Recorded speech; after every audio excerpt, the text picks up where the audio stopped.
nongeye kugusuhuza wowe unteze amatwi muri aka kanya, ndakwifuriza amahoro kandi no kugubwa neza.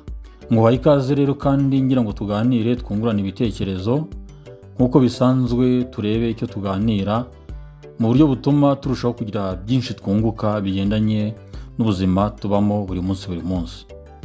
Ndakwibutsa kandi wowe utarakanda kuri subscribe kwibuka ukabikora rwose hakiri kare, ndetse ukagerageza no kuduha like kugira ngo niba wabikunze koko tubimenye ko hari akamaro byakugiriye. Kandi ndagushimira ko wemeye kubikora.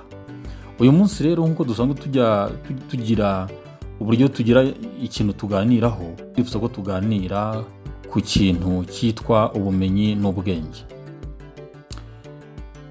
Muvandimwe wowe uri kunyumva muri aka kanya, birazwi ko umuntu wese aravuka, akavuka ntacyo azi, ariko ukagenda akura, ukagenda abona byinshi, yaba ari muri environnement, yaba ari aho akurira, ibyo abona hari uko bigenda bimuha kugenda akura mu bwenge. Noneho yagize amahirwe agakandagira no mu ishuri, hari ibigenda bihinduka kuko aba yiga nyine ngo amenye. Ndashaka rero kumenya ngo tuganire ubumenyi n'ubwenge bihurira he cyangwa se bitandukanira hehe, ariko nawe tukibaza ngo ibi byombi tubikoresha gute, ko hari ibintu byombi bidufitiye akamaro. Rimwe na rimwe hari nubwo habaho kuba abantu banabyitiranya, ariko ubu ni ibintu bisobanutse. Ubwenge umuntu arabuvukana, uko ukura nyine n'ubwenge bukagenda bukura, nubwo twese tutagira ubwenge bungana bitewe n'aho umuntu akomoka, bitewe n'aho umuntu akurira, ibyo abona ubwenge bwe bukaba bwakwiyongera cyangwa se bukaba bwanagwingira. Ariko ubumenyi bwo nubwo twiga mu ishuri nyine, ubumenyi nubwo twiga mu ishuri, iyo baguhaye diplome ngo wize ibi n'ibi, biba ari ubumenyi wize buzagufasha kumenya ngo ibi n'ibi babikora batya, kuzamenya ngo n'ubu umuyobozi uyu n'uyu ibi n'ibi babikora gutya. Ariko ubumenyi ntibukuraho ubwenge. Nicyo ngira ngo twe tunatindeho, mbese ko Imana iduha ubwenge, ubu bwenge Imana iduha tubukoresha dute?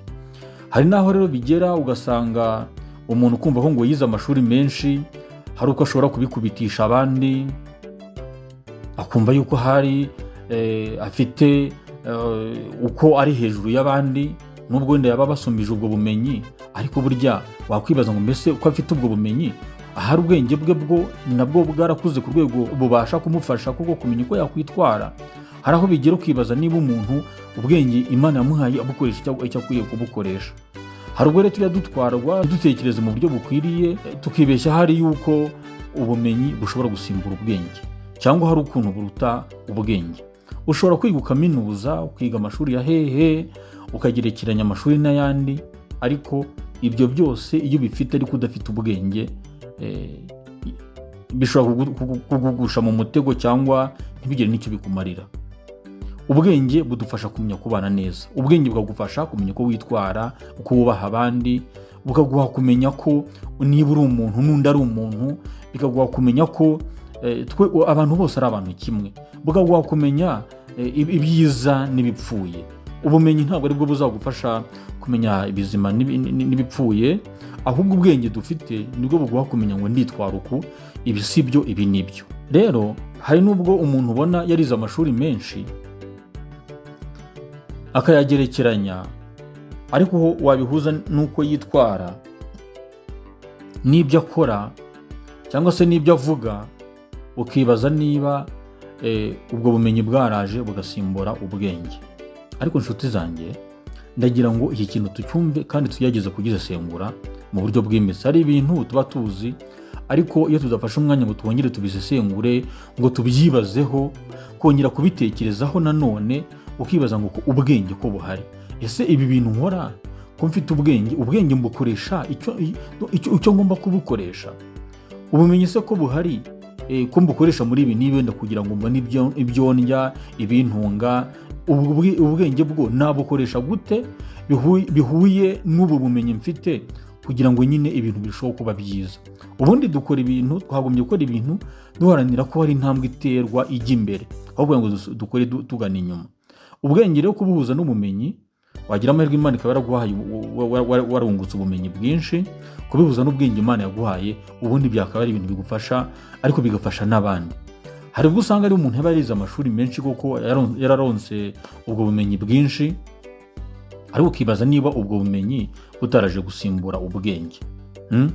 Hari n'ubwo nanone kubera inda nini rimwe na rimwe tujya dushyira imbere mu buzima ku bw'inyungu rimwe na rimwe tuba dushaka kugambirira, umuntu akifata nkaho nta n'ubwenge agira rwose, ubumenyi akaba yitwa ngo arabufite, n'izo diplome nyinshi yaragiye azikorera nyinshi cyane, hari ukibaza niba ibyo avuga, uko akora, uko agenza, niba koko nibura agerageza kwifashisha na bwa bwenge karemano Imana yamuhaye. Muvandimwe, ndagira ngo bino bintu tubitekereze neza. Iyo umuntu afite ubumenyi nyine arabukoresha akagira ibyo abasha kugeraho bigendanye n'inyungu ze bwite cyangwa se n'iz'umuryango we mu bijyanye n'imibereho nk'uko nabivuze. Ariko tunatekereze nanone, iyo umuntu yitwara uko yiboneye agakora ibyo ashaka byose atabanje gutekereza, iyo ukoresheje ubwenge neza umenya ko ubucya bucyana ayandi. Uko ibintu biri uyu munsi ejo atari ko bizaba biri. Iyo ukoresheje ubwenge neza umenya ko ibiri kuri njyewe ejo bishobora kuba kuri wowe.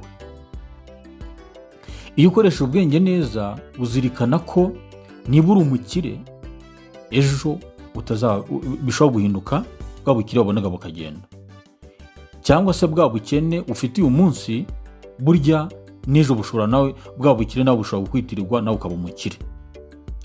Iyo ukoresheje ubwenge neza uzirikana ko ibyaba ku bandi nawe ejo bishobora kukubaho. Iyo tubona byinshi biba kuri iyi si, bamwe ngo ugasanga barateguye imishinga mu nyungu zabo, ariko ukabona bari gukora bitaye ku nyungu ariko ntibite ku ngaruka ibyo bikorwa byabo biri kugira ku bandi, ntibabyiteho.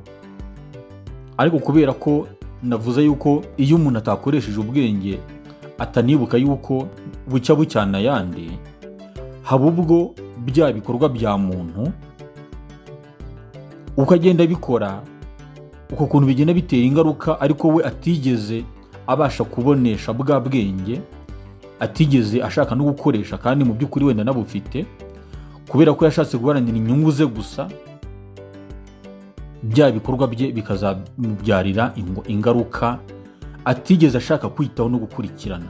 Ugasanga kuko yitaye ku nyungu ze byagize ingaruka ku bandi, arimo arahemukira abandi, wenda ibikorwa bye bigutuma ababaza abandi cyangwa ahemukira abandi, ariko ejo cyangwa ejo bundi kubera ko bucya bucyana ayandi bya bintu bikamubirindukana bikagaruka kuri we.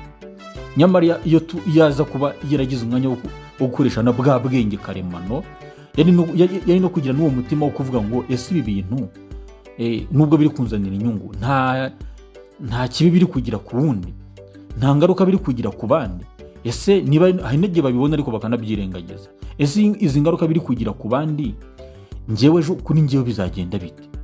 Hari n'ubwo dutera intambwe tukumva ko hari wenda rimwe na rimwe dukomeye, hari ugatekereza ko wenda n'iminsi ari twebwe tuyigenga, hanyuma ibyo dukora n'ibyo nuko twitwara ejo natwe bikazatubyarira amazi nk'ibisusa. Nyamara twarirengagije gukoresha bwa bwenge karemano Imana yaduhaye, ari ibintu twagombye kuba twaratekereje mbere y'igihe kugira ngo tugire ibyo twirinda hakiri kare. Erega hari n'ubwo tujya tuvuga amagambo tutashyizemo n'ubwenge rimwe na rimwe, kubera guhubuka kwa kimuntu rimwe na rimwe tugira, ukaba wavuga amagambo uyu munsi ariko ejo cyangwa ejo bundi nayo akazakugiraho ingaruka, kubera ko ntabwo twabanje gutekereza kabiri, ntabwo twashyizemo ubwenge ngo twibaza ngo ibi bintu ndi kuvuga uyu munsi ese ejo cyangwa ejo bundi ntabwo bishobora kuzagira ingaruka kuri njyewe.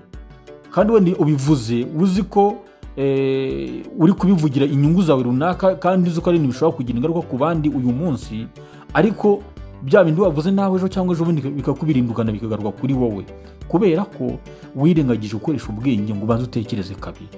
Ni byiza ko nubwo tujya tubyirengagiza, ariko icyo tugiye gukora cyangwa icyo tugiye kuvuga ni byiza ko tubanza tugatekereza kabiri, ese ibi bintu nta muntu biri kugiraho ingaruka?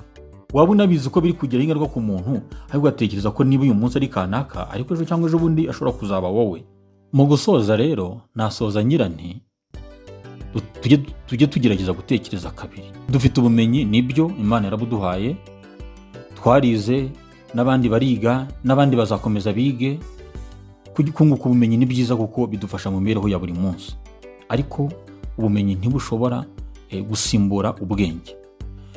Niyo mpamvu rimwe na rimwe ushobora kubona umuntu yitwa ko afite ubumenyi nk'uko nabivuze, ariko ukibaza niba ubumenyi bwarasimbuye ubwenge, ukibaza ko ibyo akora nta bwenge na buke yabishyiramo. Ukabona wenda rimwe na rimwe akaba igihe umuntu ashyize indi imbere ukayishyira imbere kubw'inyungu zawe, ariko nta bwenge wabishyizemo bya bintu uri gukora. Uri kubangamira abandi kubw'inyungu zawe, kubw'inda nini washyize imbere, ariko ntutekereze kabiri. Nyamara ukeneye kubaho, ariko n'undi akeneye kubaho. Ibyo uri kugira kanaka uyu munsi, bitekereze ejo nawe cyangwa ejo bundi nawe bukugezeho. Aho uri kumushyira nawe ejo ubuzima bukazahagushyira. Baca umugani mu Kinyarwanda ngo nta kabwana k'iminsi. Iyo bavuze ngo nta kabwana k'iminsi, ni uko uko uri kwigira uyu munsi uri kumva iminsi mubanye neza, ariko iyi minsi yaguhindutse ibintu bibi bindi. Ibyo wavuga uyu munsi ejo birahinduka, utangira kuvuga aya ndongo. Ubwo rero ni byiza ko dutekereza kabiri. Ubumenyi tubukoreshe icyo dukwiriye kubukoresha, ariko n'ubwenge dufite tubukoreshe neza, tubukoreshe dutekereje neza, budufashe gutekereza, budufashe kumenya uko twitwara aho turi hose, mu bo tubana, aho tunyura hose, nyine budufashe gutekereza neza. Turi abantu kandi umuntu ajya agira intege nke, n'ibyo bintu bisanzwe, ariko hari ibyo ubona ukabona ukibaza se uyu muntu ibi bintu ari gutekereza ko ejo cyangwa ejo bundi ibi bintu bizahinduka. Ese ari gutekereza ko uko ari uyu munsi ejo ari nako azahora n'ejo bundi? Kuki atari kubasha gutekereza ko, mbese ukibaza niba mu buzima bwe nta experience yigeze abona y'abantu ibi n'ibi byagizeho ingaruka, abo byabayeho, abo byagizeho ingaruka, abo yabonye, kandi ukabana umuntu mukuru wakabaye yarabonye ibintu byinshi, wanyuze muri byinshi, ariko ukibaza bya bindi yabonye byamusigiye iki? Burya na byiza ko ibyo tunyuzemo byose bitubera isomo bikatwigisha, nubwo habaho rimwe na rimwe ko umuntu ashobora kudohoka agacika intege, ariko ni byiza ko dukomeza guhugurana, ugatekereza kabiri, ukibaza ko niba uri umuntu n'undi ari umuntu, ukavuga uti ese ibi bintu ingaruka bizangiraho ejo cyangwa ejo bundi yaba iyihe? Wabitekereza rero bikaguha kumenya uko witwara. Erega Umunyarwanda yaciye umugani ngo ubupfura buba mu nda. Ushobora we kumva uri guharanira inyungu zawe kubw'inda nini washyize imbere, kubw'amaronko yawe, ukirengagiza ubuzima bw'abandi, ugashyira ibitekerezo byawe imbere gusa, wumva ari wowe ukeneye kubaho nk'abandi bo batabikeneye, ariko ejo cyangwa ejo bundi naho ni umunsi uzakenera kubaho. None se iminsi niguhinduka ikaguhindukirana, ibintu bikongera bikicurika, icyo gihe none uzavuga iki? Kuki udashobora kuzigamira n'ejo cyangwa n'ejo bundi, uzirikane n'ibyo uzakora ejo, ugakora iby'uyu munsi, ariko n'iby'ejo cyangwa ejo bundi nabyo ukabizigama. Nta ndi gushaka kurondogora byinshi, ariko burya uwo kumva arumva icyo ndi gushaka kuvuga. Izi ni inama mba nifuza ko twajya nkayikugira ukayigira undi, twese tugahugurana. Hari ibintu tuba tubona tukabifata nk'ibisanzwe, rimwe na rimwe tukabifata nk'ibihita, ariko ntitubitekereze ngo tubitindeho. Ariko umuntu wese ni umuntu, nta muntu utifuza kunguka, nta muntu utifuza kubaho uko uriho. Nanjye nkeneye kukubaho neza, uko ndiho neza uyu munsi n'undi arabikeneye. Ahubwo ni ukwibaza ngo mbese niba ndiho uyu munsi n'ejo nibwo nzaba nkiriho? Se ibikorwa byanjye nibe biri guhemukira kanaka, biri kumushyira mu buzima butari bwiza, ejo ngiye bizanyendekera gute? Mu buzima baravuga ngo ni gatebe gatoki. Hari igihe umuntu uba umuruta uyu munsi, ariko ejo bundi nawe akazakuruta. Ibyo wamukoreye ubwo nawe nahindukira akabikwitura, akabigukora aho wamukandagiye, nawe akaguhindukira akagukandagira. Ubwo uzaba waratekereje kabiri, ngo uzirikane ko usuzugura uyu munsi ejo nawe yazaba agusuzugura. Ni byiza ko dutekereza kabiri, inshuti muvandimwe, ukuntu guhugurana, kandi ni byiza ko nyine ibi byose dufata umwanya tukabitekerezaho. Tubana nabyo buri munsi, ariko sinzi niba tujya dufata umwanya ngo tubitekereze, twimbike, dutekereze kuri ubu buzima bumeze nk'uruziga bugenda buzenguruka. Uko iminsi nsanze uyu munsi ejo bundi siko izansanga cyangwa siko izansiga. Nawe uko biri uyu munsi ejo siko bizaba biri. Umuririmbyi yararemye ngo nguhemukire uyu munsi, ngo ariko ejo bundi nawe iminsi ikaguhemukira, kandi wenda ikanaguhemukira kurenza wowe uko wahemukiye kanaka. Ibyo nabyo byose tuba dukwiriye kubitekereza kugira ngo biduhe kumenya uko dukwiriye gutwara ibintu byacu, ubuzima bwacu tukamenya uko tubutwara, tukamenya umurongo tubushyiramo kugira ngo duteganyirize n'ejo hazaza. Ndagushimira ko twabanye kandi wampaye umwanya ukantega amatwi. Ndakwifuriza ubuzima bwiza, ndakwifuriza iterambere ryiza, ndetse nkwifuriza n'ahazaza heza. Ugira amahoro.